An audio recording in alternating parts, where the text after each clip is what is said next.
Hey, good day, good day, good day, everybody. How we doing? You know what? Thank you for joining me. I'm live, Brian Glaze Gibbs. I'm going more live than ever now. Here it is right now. I got a legend with me, an OG.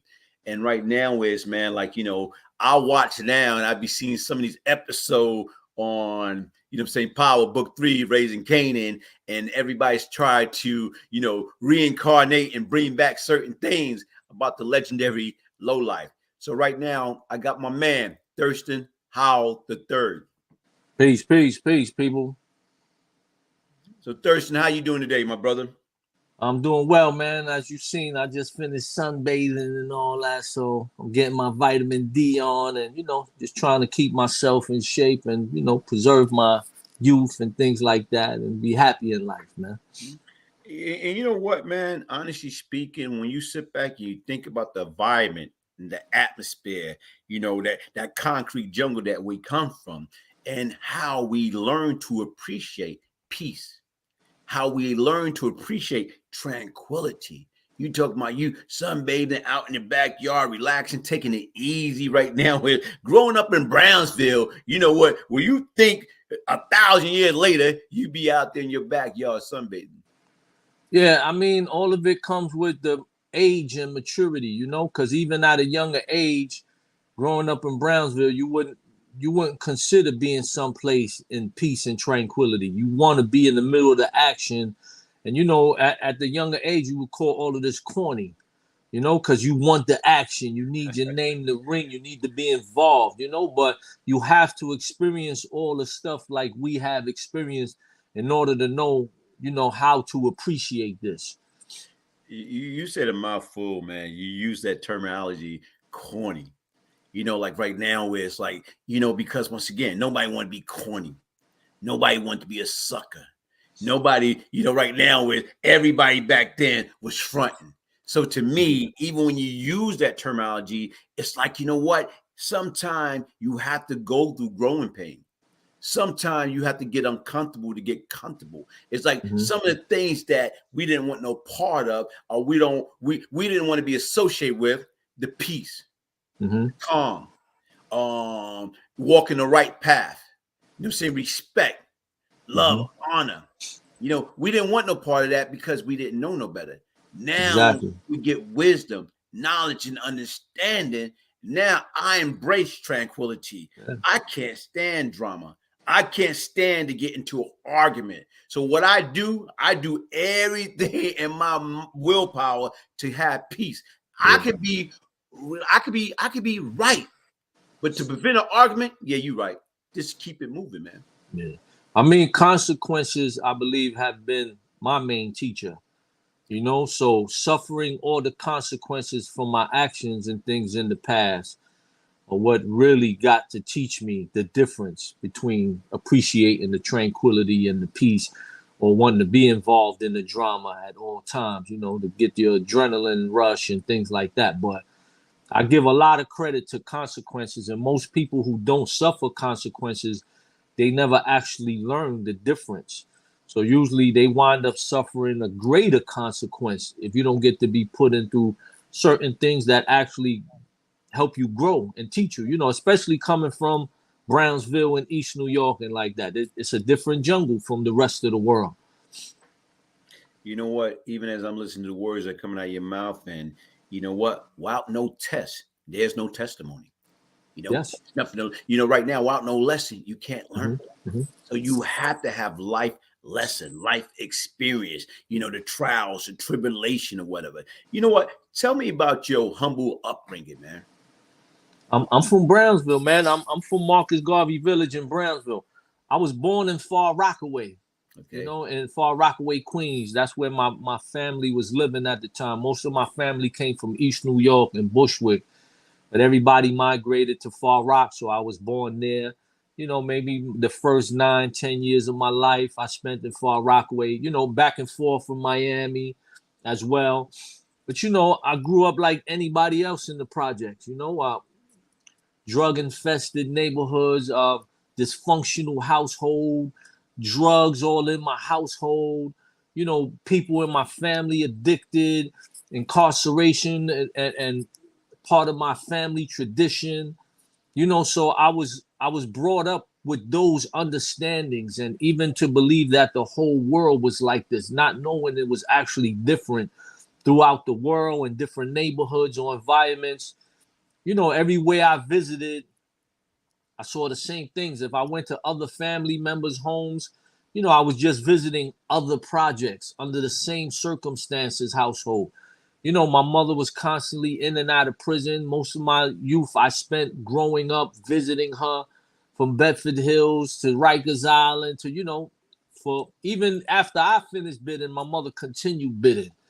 You know, that was just part of her lifestyle, her upbringing. You know, she's from the gangs of East New York and things like that. So a lot of this stuff was just normal in our lives and in our families and just in the whole upbringing. So, you know, when you don't know no better, you're doing exactly what you're surrounded by. And it took a lot, like I said, the consequences, and then later me becoming an entertainer and things like that, where I actually got to see different and really appreciate it. Like, you know, I always looked at Brownsville, like the project, oh, we got it bad over here. But when I became an entertainer, I traveled to countries that were way worse than, you know, our conditions. So then I started looking at the luxuries we had living in the project when I seen the third world countries. But then to the same extent, I got to visit some countries where there was no homeless people and there was no real poverty rates, and the education system is free. And so is the, you know, the hospitals and things like that. So I got to see a lot of different sides of the spectrum to give me a better understanding of this life. And not everybody has it the same. And, you know, how you make the best of what the cards you're dealt, and, you know, how to make the changes as well. And see, I like that, because once again, like you say, peer pressure bring about assimilation, because what you see is what you do. But look what you say. Even the fact right now is, like, you know, with the bidding situation, with the situation your mom's bid, and even you stopped bidding, she continued to bid.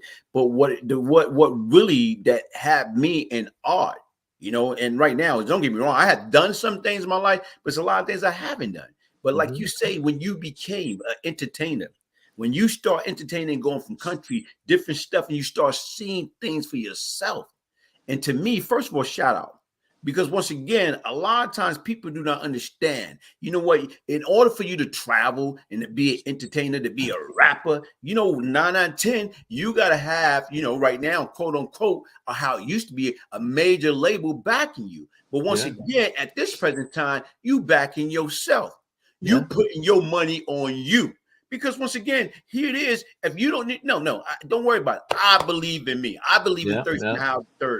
I believe I can do all things through Christ, which strengthens me. So right now, it's even as you embarking and you became an entertainer, now you travel around the world and you start seeing these third world countries, and we think we got it bad. It's like right now, living in Brownsville, living in Cyprus, is like living in, you know, the Marriott. You know what I'm saying? Living in that, you know, the Ritz-Carlton. Because once again, it's the little things that you learn to appreciate, man. Yeah, and I appreciate them all, man. You know, especially when you're doing them bids and you see how much you lack and how much you lose. That's when you really appreciate the smallest things. You know, a meal at a table with your family, and just, you know, the presence of certain individuals in your life when you put in such circumstances, man. It really molds you in mad different ways. You know, you could be the strongest, toughest dude and be in prison, but inside you still are hurting. You know what I mean? Where nobody might not notice, but deep down inside, you know the things that upset you and bother you. And it could be simple as, wow, I can't get in touch with my kids while I'm here. I can't call them up, or I'm going through differences with their mother.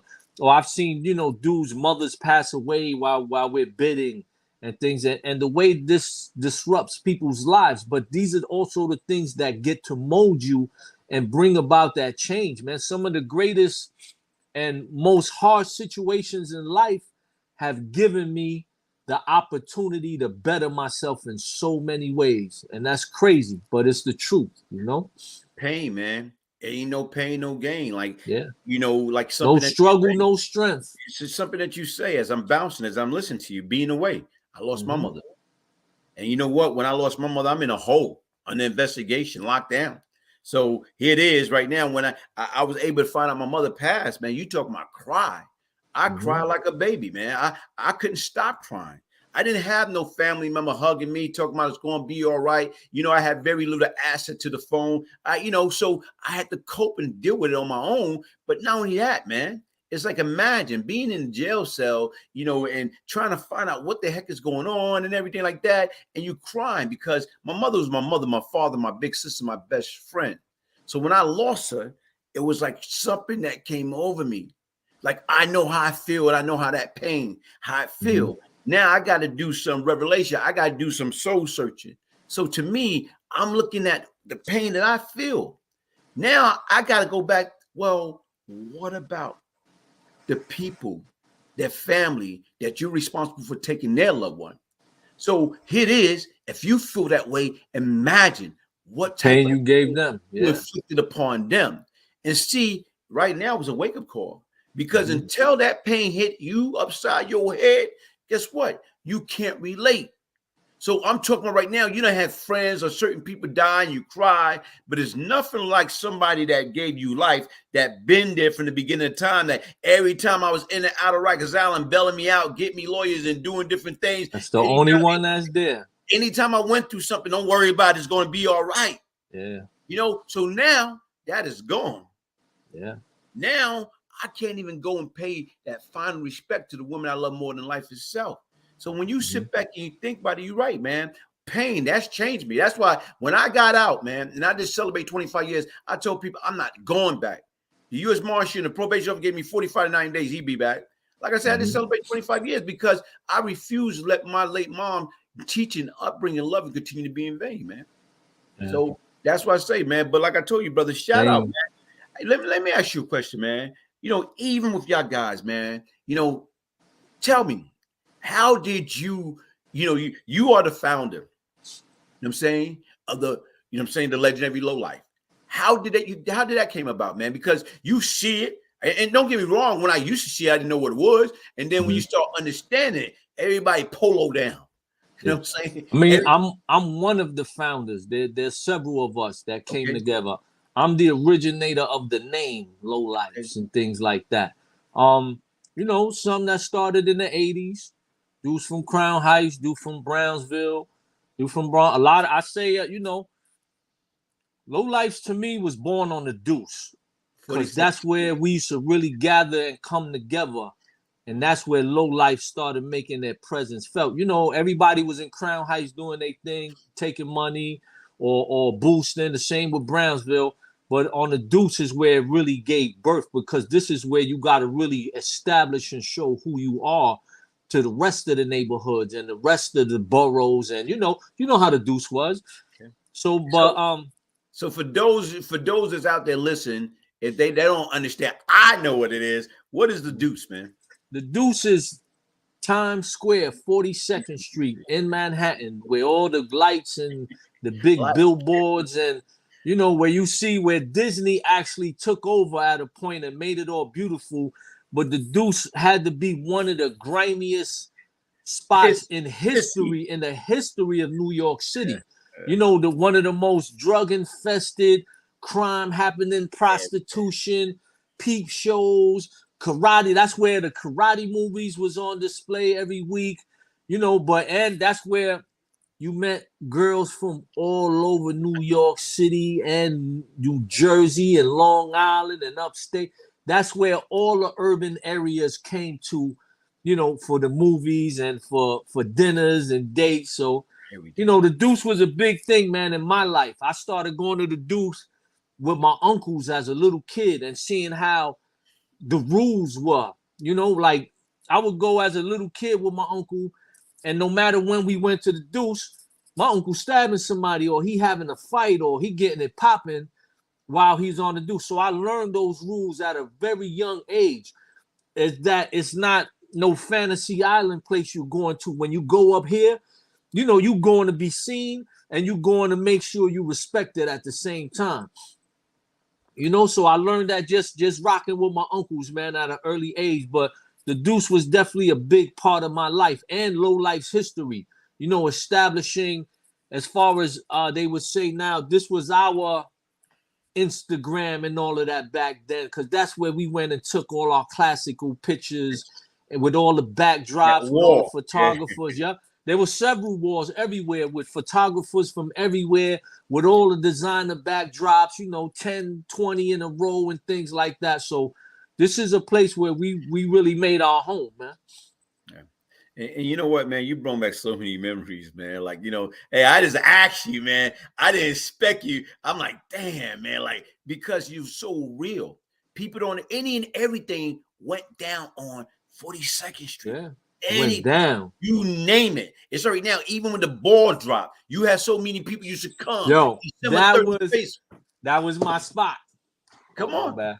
Like for the New Year's, yeah. We went from Brownsville. We go to the ball drop to take money. Come on, because there's so many crowds. There's so much crowd. Yo, if you get caught, you's a fool. There's too much. You could dip through everything. So. That was a big tradition from Brownsville, going to the ball drop and just hitting pockets and robbing and, not to glorify it, but this was the upbringing and this was, from our environment. And this was the norm because if being from Brownsville, East New York, if you're not robbing, you the one getting robbed. That's how it was usually going down. And trust me, I've been robbed. I ain't going to sit here like, it ain't happened. Like, for me, it's like you're not a real thief unless you've been stole from.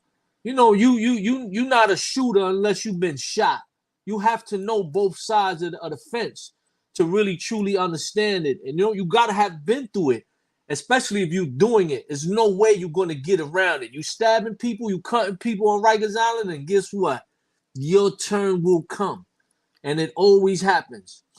Hey, Thristin, I appreciate that, man, because once again, your honesty. Because you got a lot of people like go on these platforms and act like nothing ever happened to them, that they, I went through everywhere I went. I used to go all over the 5 boroughs with all my jewelry. Nobody messed with me. I went through Rikers Island. Nobody never, you know what? I went to Rikers Island. I got jumped. I got beat up. I got robbed. I got robbed over there, Notion Avenue, you know what I'm saying, on the train. I got robbed over there coming from Delancey Street. Cats coming out with that double barrel shotgun, and right there on Delancey Street. The LES, yeah. Once you bought that sheepskin, they coming forward. But see, people don't understand it happens. So people don't understand, like, what don't make you break you. It's like right now, what you gonna do? I got a shotgun in my face. What I supposed to do? Oh, shoot me? Yeah, your wish is my command. But the difference is to admit to things happen. But everybody want to act like, listen, never happened to them. Man, it's nothing never happened to me. And to me, regardless of what, anybody that went through Rikers Island, chances are they had some type of form or took another form of loss. It's very rare. It's only a very percentage. And I say that percentage like less than 5%. Yeah, people can actually say that. But other than that, right now, all these other individuals want to get along and say nothing never happened to me. I went to Rikers Island. Yeah. Like I said, you wasn't standing up enough. Roll the tape. Wasn't standing up enough. Roll the tape or whatever. You probably in the back, hiding, dirtying up on your shoes and all this other crazy stuff or whatever. Because if you want to stand out, because look, Rikers Island was just another place where when you from the hood, you want to make sure they know your name and those bells ring home. I saw a son on the island. He living, he doing it right. He holding it down. He got the phone. He had the store, all of that. So it's like, this is part of where we come from. It's our tradition. Like, as sad as it may sound, but it's the honest truth to me when I always say that. I always looked at jail as the college of the projects. Because it advanced you in all the things you were learning back in the project, because now you meeting the criminals and the killers from everywhere, not just your block. So you either this is where you test it against those same people to see if you really built like that. Oh, you're gonna wear that chain in the yard? So we're gonna see. You're gonna hold that phone down? Yeah, you probably could do it on your block, but now you got to do it with all these other people who ain't grow up with you, and mentally they're not afraid of you. Exactly. You know what I mean? So it's like now you really that's the true gladiator school. And it ain't all foul business like people think it is, man. There's just as many righteous people locked up that are going to give you the right lessons, you know, and try to help guide you the right way more than just the negative. It's an equal balance of both. And a lot of people don't never say that part of being locked up. Some of the wisest brothers I ever met who helped put me on a righteous path, I met in jail. And the wisdom that they passed to me and things like that. And the way they would challenge me mentally, you know, from being a young brute and all that, being like, oh, you a tough guy. All right. Let me see if you can read this book. Little things like that made a difference, man, into molding me into who I am today. And you know what? Once again, like I say, without no test, there's no testimony. And you're right. When people come into our life, man, when you out there, you young, you wild. And I can remember when I went away at 17. And right now I like 18, 19, and I was in Fishkill. I left like, you know, Elmira to Katsaki to Fishkill. And it was an old timer. His last name was Weeks.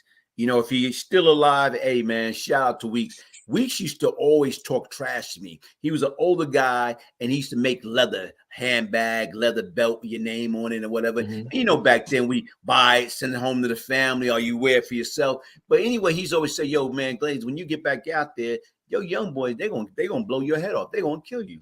And I'm like, we going at it. I said, no, I'm not. I said, they ain't gonna get me. He said, you know, right now, he said, why are they going to get you? I said, because I'm going to get them before they get me. Because once again, man, when you out there, you ain't going to just let nobody come up and do it. If you can protect yourself, it's like being in that box ring. Protect yourself at all times. So I suppose, and don't get me wrong, Thristin, if I see danger, I'm not, man, listen, I'm being like Ricochet Rabbit, pew, pew, pew, pew, pew. That's me. I'm not one of those guys like you got the whole army and you know they coming for you. Okay, what y'all going to do? Get the heck out of here, man. Use your common sense, man. Use the intelligence that you do have, man. That's today's way of thinking, because there was a time everybody would have been like, everybody felt invincible. Like, you know what? I'm standing right here. And it is going down. Hey, see, look, like I tell you right now, when I know the odds was against me, I catch you later. Because once again, like I said, I done been shot at numerous times. Never got hit. Thank God. God must be new. If I'd have got shot in my toe and my finger would have been over with, man. So those are things like, hey, if I'm not right, you got, okay, I'll catch you another day, man. So that's it, man. But like I said, I like the fact that you able to be, like I say, completely honest, and you know, because that's what life is all about. So right now is, you know, like you say, y'all guys, you know, it was a bunch of y'all guys. You was one of the founders. So right now it's a bunch of y'all met on a Deuce. So people don't understand. Everybody from all over came to the Deuce. And right now is like, how did y'all came up with the name? Well, the name Low Life, you know, the model is money, hoes, and clothes, man. You know, that's the whole entire model the whole hip hop industry took. But that's Low Life's model from '88. We created that model, and you know, it got used on every famous record you could imagine. But so you know, women was always a big part of it, and you know, being fly, well, you can't be fly for nothing. You got to utilize it. So a lot of times going to the Deuce was get the women as well. You know, all the fly girls was up there everywhere. So, you know, I got caught by a girl after I got her phone number and, you know, turned the block. I'm getting another number. I was on my getting numbers all night. You know, we was competing to see how many numbers you coming home with. That was back when you writing the number down on a piece of paper and all of that. So a girl caught me getting a phone number from another girl after, you know, she gave me her number. So she called me a low life. You a low life. So it kind of stuck in my head because, you know, at the time my mentality was, you know, I do wear low every day. So it's kind of my life. So the low life thing just stuck. And I mean, when it stuck like that, we all just accepted it. And dudes from both sides, from Crown Heights and from Brownsville, was like, the name just transitioned everybody, because before that, you know, it was Ralphie's Kids, it was United Shoplifters, and everybody embraced the name, whether they was in jail or someplace else or wasn't around. Everybody took the name on and just accepted it, and that's what it became. And that's how the whole migration happened, you know, from all these sides, and for us becoming low lives, you know.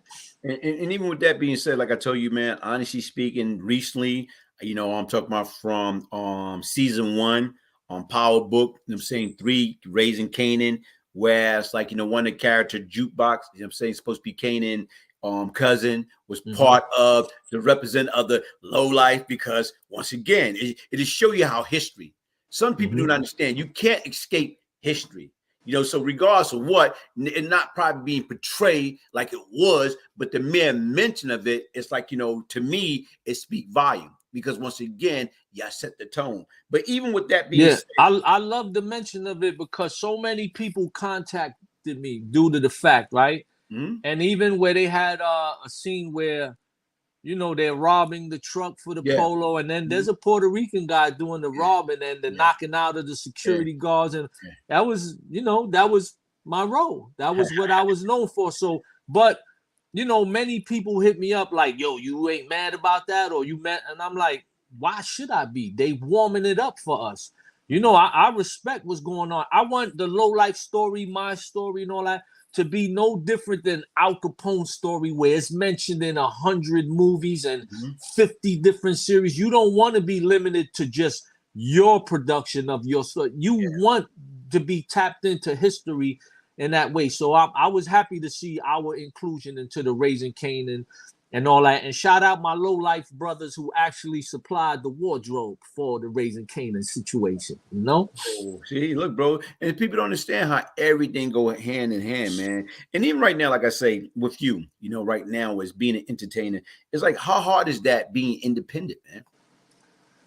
I mean, it depends on your work ethic.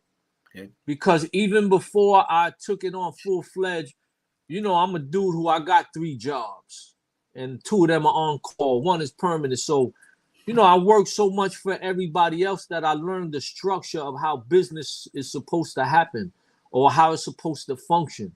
So, when my mother passed away is when I made the decision to fully, embark on this journey of being an entertainer and taking it seriously and leaving everything else alone. So it's a lot of hard work, man. Even being a 50-something-year-old rapper is probably even harder to be consistent and relevant and all that. But all it takes is work, and you gotta love it. If you love it, it's not work. So for me, it's just natural. It's part of my life. So when I get up every day and I'm in pursuit of what I want to be doing or what I want to be attacking and all that, it's stuff I actually enjoy. So whether I'm neglected or deprived from certain situations, it doesn't matter, because I'm going to continue seeking out more opportunities and continue to push myself as the brand. And then so it's going to always pan out because of that work ethic. I'm going to get up every day and make no excuses and won't accept no from anyone. I'm going to make it happen. It's the same attitude you had being on the street. You out there taking it, you ain't trying to hear it. I remember my man Hawk called me and be like, "Yo, it's a rainy day today, son." He called me, "You know what got to go down? You got to go hit some pockets. It's raining. The opportunity is there. The police can't see you through the crowd or through the clouds and all that. So you just got to get up and make it happen, man." It's like I said, the same attitude from when I was just on the streets. There's no excuses. I'm coming back with it. Okay. Hey, quick question, man. Tell me about the global campaign with Ralph Lauren. The global campaign with Ralph Lauren was based around the Polo Shirt book. It's a book that explains how the polo shirt and the brand is a lifestyle. Like they say, it was never about a shirt. It's about a lifestyle. Well, I believe that, the company considered me somebody who actually represents that more than almost anyone out there, because I basically brought them into our world of our lifestyle that we live religiously. So, they included me within the whole ad campaign and within the book, where I have several pages in the book. And, I'm so proud of it because it wasn't just me. I'm included there with my son beside me. So, I'm very grateful to the company and for their acknowledgement of just our whole culture of low life and everything else. But it's definitely a big stepping stone, man, for me, to be included and just to have their cosign at this day and age and this time of my life, man. So something I'm proud of, man. And you know what? And see, that's the difference when you are recognized. When you base right now is it's branded. You win these brands. Like, this is us. We polo down. We from the head to the toe. So once again, when you got it, despite, like, look how something like you took a negative and turned into a positive. And they was able to recognize that. And that's what this is all about. Like, when I was a child, I thought as a child, I act as a child, did child. But when I became a man, I put away all childish things. Now look how you able to basically, like you said right now, go through the trial and tribulation. You know what I'm saying? From Far Rockaway to Brownsville, you know what I'm saying, to prison, to these third world country, being an entertainer, to where you at right now. And to me, like right now, hats off. Because there's a lot of us didn't survive. Or even those that did survive is still stuck. They still stuck. And they stuck here. That's what matters the most. That hurt. That was the biggest thing, the changing of my mentality. And I can't just credit myself for that. There's so many brothers that help with that assistance and programs. Because being locked up, I utilized every program they threw at me, even down to every alternative violence program you could name, to where I didn't just attend the programs, I participated. I participated to the extent of when I would graduate the programs, they would hire me to facilitate them. And this helped further, my knowledge and my transition. Even coming home from prison on my last bit, they stuck me in a work release facility where I had 6 months to go home. And, when I went to the board, they hit me with 2 more years. So I'm on the streets basically doing time. Even when I got hit with the 2 more years, I already had a job. So I was able to remain on the streets and finish those 2 more years in the program. But that helped me to walk a straight line. That helped me being a facilitator. I facilitated for the American Foundation for Social Change, which is Jim Brown's program. So just being a part of that and becoming a facilitator to other inmates, that really helped mold me and stay on that path and force me to walk a straight line once I was home. But I wasn't just doing it because I'm on the program and I'm in prison. I was doing it because that's what I believed in at that point. That was in my mind and my heart to make that change. And look how important it is, like you say right now, is to be a part of something. And then right now, once you complete the program, they made you a part of it. Here, man, we want you to be a part of this or whatever. We want you to be a facilitator. And to me, it's like right now where it's like, it's easy for me to be a part of something that I believe in, that I know that it worked, that I know that it helped. And it's no different, like you said right now, being in a halfway house, then turn around getting hit with 2 more years, but you had a job. So with that job in itself, what it did is taught you working habit. It taught you work ethic. And a lot of times, like, and the only reason I like that, because when I was away, when I went away, like I said right now, I was situated. I was financially situated. And I was dealing with this young lady at the time. And she like, look, you do not know what the future is going to hold.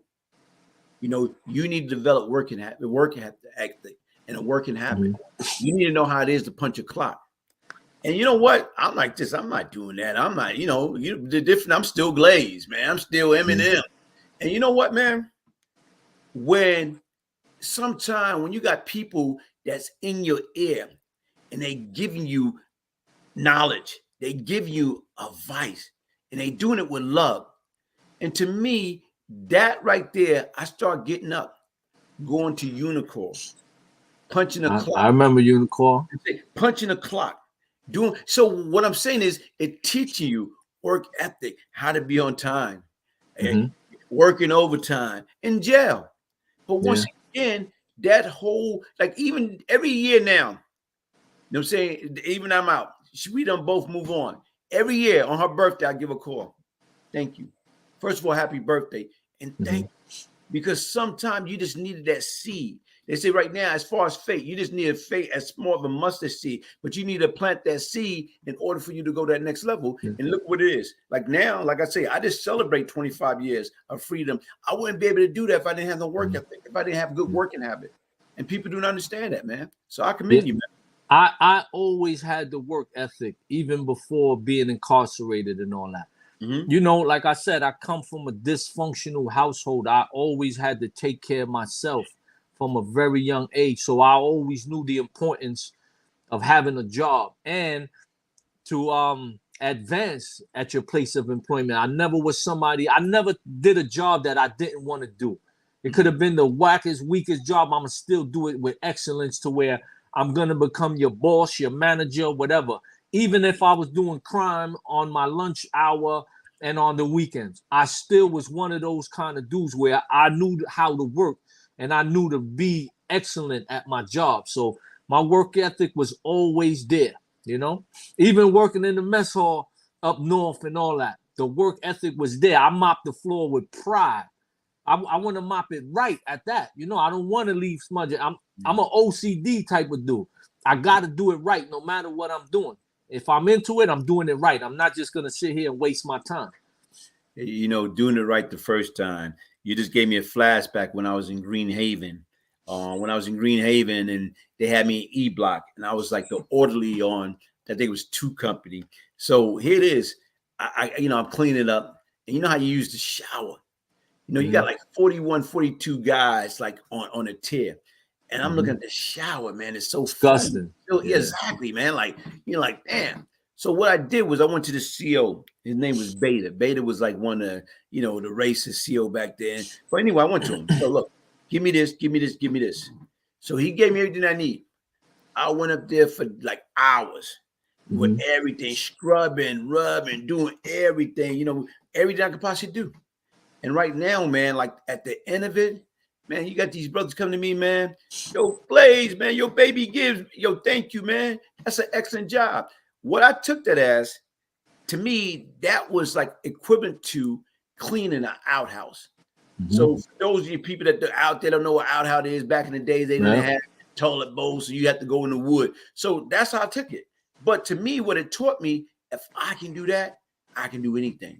Because when you start thinking you're too good to do jobs, then you setting yourself up to fail. Yeah. I mean, I was a dude where, I always had the house gang job on Rikers Island. So I'm always maintaining the bathrooms, sweeping Broadway and mopping the day rooms. And so, like I said, I always did it because I like things to be clean. If you lived in my section in any house on Rikers Island, you already know how it was ran. Everything is decorated.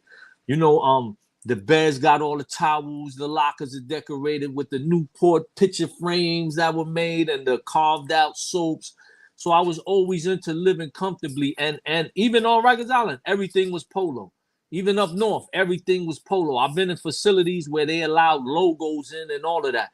So I even had wall-to-wall carpet in my cubicles. My mother would mail me like 3-4 bathroom throw carpets, and I would lay them all out in the cubicles and have wall to wall. You got to take your shoes off and everything coming in, because this is how, coming from a person who never had anything in a home that didn't even have furniture and things like that. I made any place I ever went into my castle. Yeah. I made it where even, growing up in New York, about having clubhouses and abandoned buildings and things like that. Even down to that extent, I would do it to the utmost, to make it comfortable. You want to come hang out in my clubhouse. Even if it's in an abandoned building, you got to go up the fire escape and everything. But this is just part of my nature, man, my upbringing. Hey, you bring some people up to the clubhouse, shit, we staying here, man. This is better than home, man. And at times it really was, man. Yeah. Like I said, my household was really, I love my moms and everything. I know she loved me, but, she had her addictions as well. So I remember there was a point in my house where we have no furniture. There was only a weight bench in my living room. Wow. And, I slept on a towel with a shoe for a pillow, a sneaker or something, because the addictions were that real. So nobody was prioritizing what was needed at home. But when I became the man, and a man, I was the one who furnished my home. I was the one who took care of everything and made sure everybody looked good, you know, because of being deprived so much. And, you know, living in the hood in the projects, you bombarded with the jokes. Yeah. So when people came to my house, they made jokes. You know, I ain't have no phone. I ain't have no food. I ain't have no furniture. And that was constantly said. But by the time we became men, then nobody had food, furniture, or phones like me, because now it's my responsibility. I'm not dependent on parents to do it and things like that. I made it happen, but just the pain of not having it and the embarrassment, I made sure that I always had it after that. And it was always on the up nose, like, you're not coming in here laughing about nothing. You're going to respect what you see and the way it's laid out, you know? And I give credit to that, man. Without that, I would have never been the man I am today. I would have never had these habits. You know, that pain was very important. You know, as I'm listening to you and you expressing that, and like you say, the pain, the embarrassment, yeah, because you know where we come from, they want to rank you out about any and everything. They don't care about nothing. And it's all day long. All day, all night long, that you want to take somebody's head off or whatever, because it get that bad. But I remember dealing with this young lady years ago, and some of the things that she was telling me as far as right now is her living condition. How, you know, her mom's dad got divorced, and then sometime her mom used to run off with another guy and leave her and her brother. And it got so bad that, you know, when it's time to eat, they used to have to pull roaches out of the cereal, you know what I'm saying, to pour milk to survive, to put something in their stomach. But it's like right now is, as she got older, she wound up getting, like, you know, a couple of degrees, got, you know what I'm saying, great job, bunch of property, A1 credit. She say, you know what, based upon what I experienced, that was her fuel. And it was like, you know, it was that pain. That was that inspiration. You're right. I would never have to go through that again. I would make sure that my kids will have to go through that. And sometime right now, no pain, no gain. Yeah, right. So exactly. No struggle, no strength. I can People who don't struggle, they don't have strength. They don't know what it's like or how to come up. That's like you falling on your ass. You don't know how to stand up. You're not willing to stand up. Most people are just gonna stay there. Like, back to the scenario of not having food at home. It's like, I remember the first time I ever got drunk is because there was no food in my house. There was only a quart of Budweiser in the refrigerator. There's nothing to drink. There's no Kool-Aid. There's no water. I drank that Budweiser because there was nothing else. And, you know, it belonged to my mother, her boyfriend, or whatever the case. But that was the first time I experienced what being drunk was like, because I'm looking at this bottle as a source of food instead of something that's going to get me high or tipsy, you know. But it's like, I'm not mad at none of that. And I even credit my mother so much today for all the hardships, because I see all these kids who grow up with all the conveniences their parents give them. They're the weakest in the world at this point. Mm-hmm. You know what I mean? I even sometimes feel for my own children because they get so much. So they don't understand what it is to go make it happen. Mm-hmm. You know? So I try to push them in those routes where you make it happen for yourself. I'm not getting you nothing. Learn how to earn it. Go do this. Because if you don't have that, you're going to suffer later when your parents ain't around. You know, and like I said, I credit my mother so much. I always say the greatest thing my mother ever did for me was nothing, because it made me a go-getter. And I always love her and thank her for that, you know? You see, people don't understand that, man. You took it as a lesson. And not only that, like you say, you want to be able to teach your kids to be self-sufficient. You want to give them the necessary tools, like give them the fishing rod, give them the bait, give them the line. Like, yo, listen, because once again, you got to be prepared for the unexpected. And a lot of people, it's not. You know what? Well, let's talk about this, man. What about, you know, from my understanding, your life story is being developed as we speak. Yeah, I mean, it's going down, you know. It's a beautiful thing. We got a beautiful partnership, a lot of big name producers and production companies involved. You know, it's basically the low life story based around my life, you know, and my experience as a low life and my upbringing and where I'm from and all that. And I mean, I couldn't be happier right now for how it's going down. You know, I'm an executive producer, so I'm part of. Thank you. I'm part of the entire process of creating it and things like that. So it's just something that, like, all situations and film and all that. It's something that takes time for development, but it's something that the world will be seeing at some point. I don't talk too much about it right now because I'm not a man of coming soon. I'm not one of them dudes. When it's in your face, then I'll be like, then I really truly speak on it all the way. Yeah. You know what? But based upon this interview and all the information I gather from you right now, I'm in art because once again, it's right now where it's like I can't wait to see it because I'm saying just from this brief conversation, I can see exactly. Even you got me excited talking about 42nd Street. Like I'm like, man, like wait a minute, you put me right back there, man. Like the Deuce, Deuce, the train. The people do not understand that, man. Like, and to me, like, it's a lot of people that's not there anymore. There's a lot of people that we know that they're can gone. make it, whatever. And those are things that you gotta like, give, count your blessing, thank God, Allah, whatever you believe in. And like you say, I like that as far as right now, where's your tribute to your mother, because once again, she's the person that make you. My mother is a major part of my story because my mother is from the streets only. So she just gave me, whatever she knew at her best, with her love. And she didn't know anything else but the streets and prison.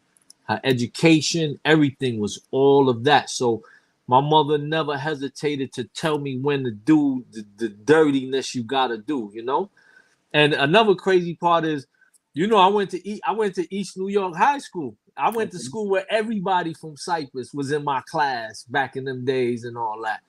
So just going to that school and having to deal with everybody from Cyprus and just the neighborhood itself, getting off of that train at Euclid, it was a real situation. Okay. See, you know what? And see, that's what I'm like, damn, I know, it's in the high school, and right now it's right there in the conduit. Yeah. Okay. Yeah. And it's Transit Tech now, but I'm talking about before it was Transit Tech. When it was East New York Vocational and Technical, it was deadly because we talking the early 80s. It was still gang infested. I'm not talking about, we talking about the outlaw gangs with the denim suits and all that. They was still popping off. The Puerto Rican gangs in East New York. Sex wasn't boy. no game. Sex boys, all of that. Boy. Yeah, they still around, man, You know what? Listen, another thing, man. Tell me about right now being a Latino trendsetter in Miami and New York, man. I'm saying the best. I mean, I'm very proud, man, to be a Puerto Rican, a Latino, even a Latino growing up in Brownsville, where I had very few Puerto Rican friends and things like that. That's what actually made me stand out much more. I was picked out of the crowd most of the time because of that.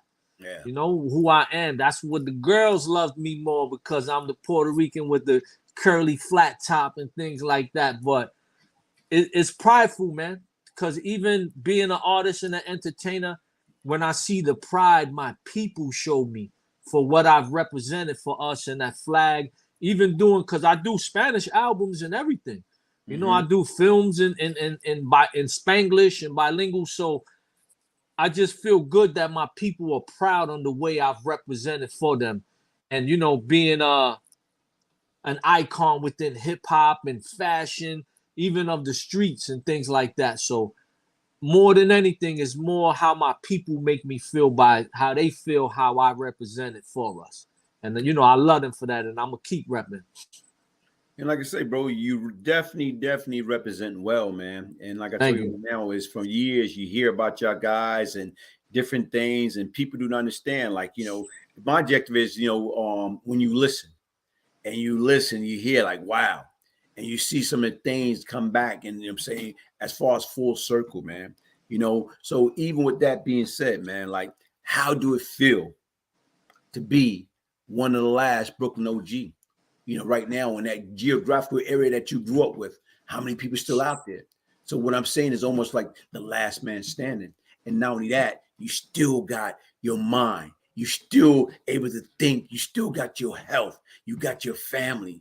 So what I'm saying, when you sitting back and look at everything that you've been through, the trials, the tribulation, the pain, the suffering, the loss of your moms and everything else, to in and out of jail, right now becoming your own, like putting your money on yourself, becoming an entertainer. How do it feel to be the last one standing? Wow, I mean, most of the time I humble myself when I think that is one of the greatest reasons I am so humble at this time, because I feel I've been blessed so much, and I've seen so many gone, and so many die, and so many still in prison to this day. So it definitely helped my transition, and I'm not feeling myself at all. I don't get out there, oh yeah, I'm this, I did that. Nah, man, it's about how I'm gonna help the next person as well. How I'm gonna show somebody the right path, because that's what was told to me from the people who actually helped me. They told me all we ask is that you do it in return for someone else. And I never took that for granted. But I go home a lot. I go to Brownsville a lot. I go to my projects a lot. And when I see how, Brownsville is one of the roughest places in this world. And I mean, when I walk through there, I can honestly sit here and say that I've never felt an ounce of hate. I see the pride that the people have for me and the love. Anywhere I go, I walk in the pizza shop, it turns into a party. And just to see so much of that love, and there are many OGs that are still there that have transformed, their mentalities and things like that. They're trying to help the youth. And so there are many more besides myself. And I always let that be known. Okay, I never say I made it out, because it was never a plan to leave. I got kicked out. I got forced out, so I had to reside in other places because, the housing got me out of there. Okay. But when I see all my peoples who made those transitions, and I salute and I support wherever I can, just to make sure, and let them know, no matter where I'm at, I still carry Brownsville on my back. I still carry my Puerto Rican flag, and I still do my best to keep things righteously. Like, we speak about jail, we speak about robbing, but I'm not trying to glorify any of that. These are just my experiences that help mold me to who I am. But it's not to glorify any of it. I'm not ashamed of it either. I'm proud to have done all of that and to come out and become who I've became. But like I said, it's because of the people as well who helped mold me, the fans who believed and loved my music. That's why I exist. It's not just for my mentality changing. It's for all those things combined. And like I said, I'm humble because of it. I'm never poking out my chest feeling like I'm better than, or I achieved this and you didn't. And that's definitely not who I am whatsoever, man. I want to see everybody win. I'm always there to try to uplift as much as possible, whoever, man, especially when I see people on the path.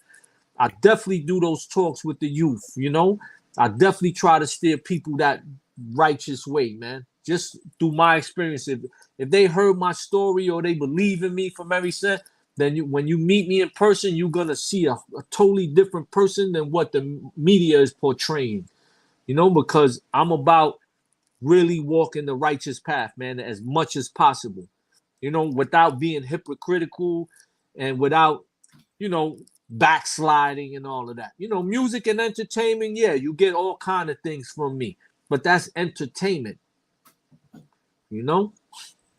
Yeah, and getting people to understand the difference. Like I told you, like, no, we don't never, like, even right now, my platform is not about, like, boosting or bragging it. Because I always try to tell people between the age of 14 to 24, I hate the person I once was. I cause havoc. I destroy my community. Yeah. I destroy people's life, kill people. Yeah, hurt people. I walked. We crossed paths many times. And even with that, like I say, when you got time to reflect, and like I told you, when I was away, my mother died. You really got time to reflect. Mm-hmm. And, it's like right now is, like you can't do it over, because if I could, I would. I'm not seeing that's the difference. Like, I regret it, like, and I'm just being honest with myself. I can't be something that, somebody else want me to be. I'm speaking for me. I had a buddy of mine, we was on a run. And even right now and this is right after when that horse collar, they snatch up Cat, they snatch up Pappy from the prison, and they was looking for us. We're on a run. I'm like coming down Atlantic Avenue. Right now, we in the cab. And I look over my man. I said, man, if we had the chance to do this all over again, what would you do, man? My man said he'll do it all over again. I'm saying, man, you out your mind. But see, he wasn't up against all the stuff I was up against. Mm-hmm. He wasn't up against the homicide and the 848 and all the other stuff. So, okay. And you know what? Honestly speaking, he done went away, did time a couple of times, and he's still doing the same thing. So, like I say, I guess, you know yourself better than anybody. When I said it was over, that I quit, I didn't want no part of it. Guess what? I stayed true to that, man. So even with that, like I say, man, thank you for the opportunity to, right now interview you, man. I'm gonna put up some links with the song so people can listen, and you can send me the link to your website or or your information as far as they can follow you at Instagram or YouTube or whatever. Yeah, ThristinHowell3rd.com. THIRSTIN. Text that to me because I'm gonna put it all in the link. It's right there on my name on the title. So it's the same for every social media. It's Victor Thristin Howl de Jesus is my name on Facebook. Thristin Howl III on Instagram. So Thristin Howl III on Twitter. I could text you everything as well, but I usually use the same signature on every platform, so it's not hard to find me. Make sure you check out my YouTube channel. Massive film work, man. Massive. I get busy with the film work as well, Yeah. So, like I say, bro, and whatever I can do on my platform or my voice or whatever, like I said right now, is like, hey, shout out to Cole Rodriguez. Shout out Cole. Cole makes it happen, man. We can make a lot of things happen. Hey, and that's what it's all about. And people do not understand that, man. Like, when people come into your life or whatever, my objective is like, long as people change, long as people like I be trying to tell everybody, like, how do you know you change? Yeah, okay. I'm good. I stay away from that nonsense, man. Mm-hmm. I know who I am, and I never try to let nobody bring out the worst in me that I gotta act off emotion instead of intelligent, man. It's not worth it, man. When you done went through hell, you ain't trying to go back, man. And that's the difference, man. Hey, but like I say, man, thank you for blessing the platform, man. Like I say, you got an awesome story. And I can't wait to hear more. And like I say, whatever I can do to help you be where you need to be, like I say right now, I'll be one of the biggest. Yo, check this out. Check that out. Play that OG stands for Open Grave joint that I sent you. Because that says a lot of what this conversation was about today. Okay. It's about that transition. It's about that, fixing yourself, your mentality, and passing that on to your people around you and making other dudes be accountable for the bull that they be trying to pull off, man. Like, if you haven't made that change and you got a chance to reach this age, then you just an open grave. You just waiting to die, man. You have to help keep things alive. You have to spread that message and things like that. So, that music I sent you, that video, play that for the people. Yep, let the people know that's what it is, because this is where my mentality is right now. And like I said, I don't think I'm better than anyone. I'm not trying to judge anyone. I'm just trying to spread that message, and we all need to spread it on everyone to let them know, man. Especially if you're trying to save your community, because helping other people in your community is going to help your family, whether you realize it or not. When you stop something by uplifting somebody's mentality, that's going to trickle down to your family, because that same wicked mentality can affect your home, and people don't understand that. So, you got to start somewhere, man. When somebody started by helping me, I made sure I helped 1,000 other people and changed their direction. And that's what I'm proud of. I can honestly say I changed many lives just by continuing to be myself, but my mentality was totally different at this point. And you can see the growth and development. You know what? Even I'm gonna ask you one more question, Thristin. Like, for example, even with you, like, being out there, I'm saying, in that community, the hip hop, the entertainment, everything. And as of late, you've been seeing a lot of gun violence, death. I'm saying right now is how in the hell can, that could be avoided? That's a hard question, man, because you never could call it. Yeah. Things happen so sporadically, but at the same time, it's like, it's where you choose to place yourself many times is how you avoid things. It's just the places that are attracting you, especially when you are a celebrity. You have to be way more cautious. It's like, it's not being afraid. It's not being paranoid. It's like you see what the temperature is for having this as a career. Take heed of that. You know what I mean? Like I said, it's not about being afraid. What matters more to you? To, be with your family for the future, or to be at a social event where, half of the crowd hates you just because of your success and things like that. So you have to really prioritize, what do you want out of life, especially achieving such success, because you automatically become a target for one. And then, a lot of us being from the hood, you still abiding by the rules and trying to hold it down where ain't nobody gonna play with me, ain't nobody touching me, ain't nobody. A lot of dudes still have that mentality. You gotta just know how to be smart. There's 1,000 things I could say that I won't say. Mm-hmm. Be smart is the greatest thing I could say. When you're moving around, be smart about it. Know how to move. Know how to place yourself. Always be prepared for things. Don't just think everything is sweet and everybody love you. It's never the case, especially if you're a familiar face of success. Even right now, I was just thinking about that situation that happened with the Migos on what's to do track. Hold on, I'm trying to think. Take off. Like, even somebody came on a platform. I did a live yesterday, and they was talking about, right now is like, how do you think? You know what I'm saying? Okay, what's the other guy? Offset. Mm-hmm. How you think he feel or whatever, because he decided to back away from them to spend some time with his family. I said, time out. I said, you guys sit back and think about it, man. Right now is, he look at it. Guess what? He got 2 kids. He got he got a wife.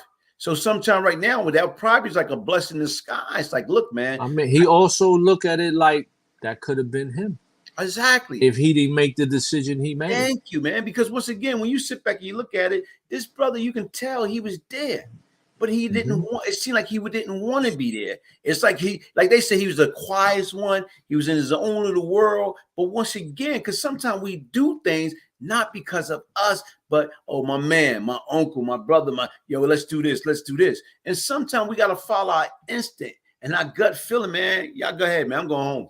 Mm-hmm. Later for what people are gonna think or say. It's already now, which we got gut feeling, we got instinct for a reason. You came from Brownsville, Rockaway, A-Train, CC Loco, going through. You see. So when certain things go up, man, later for that, you got to think. When you see that, I'm not going down there, because once again, you have to follow your instinct, man. And man, rest in peace to the guy, man. May so rest in peace and spirit be lifted. Yeah, rest in peace to all the brothers, man. That that lost their lives, man. Doing what they do, man. Like I said, I'm for the culture and I'm about the culture. So even though I don't share an opinion ever on the platforms about it, it does affect me. Yeah. It does bother me. Old Dirty's death. Everybody, man. Like just knowing certain people and seeing these things happen, man. Yeah. I love hip hop, man. It's my culture, it's my life, it's my religion. So these are also our prophets within this. So I look at all of them in such way. Yeah. Hey, my brother, thank you. I appreciate it, man. God bless, man. Likewise, man. All right, then. One love, man. All right. Thanks for having me. All right. Thank you, bro.